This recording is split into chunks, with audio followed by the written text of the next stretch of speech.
परिचयातून बोलायचं तुम्ही. मी बाळू हरी भंडारे वाखरी, तालुका पंढरपूर, जिल्हा सोलापूर. गेली 20 वर्ष झाले शेती करतोय. 20 वर्षात आम्ही रासायनिक खतं अगोदर पूर्वी भरपूर वापरायचो.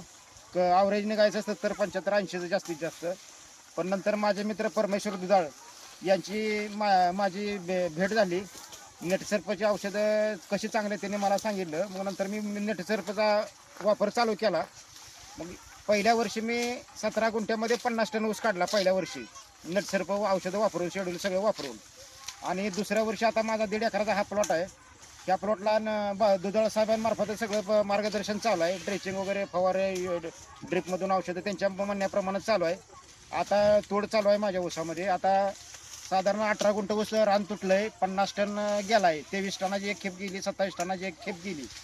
आणि रासायनिक खतामुळं काय व्हायचं, माती एकदम घट्ट व्हायची, एकदम खिटी मातीची व्हायची. आता ही औषधं वापरल्यापासून माती एकदम पोकळ झालेली आहे. मुळे वगैरे एकदम चांगली चालते ही त्याची. त्यामुळं त्या नेटसर्प औषधं एकदम चांगलं, रिझल्ट एकदम चांगला आहे. आणि इतर शेतकरी बंधूंनी पण वापरावी. आम्ही वापरतो, तुम्ही पण वापरावी.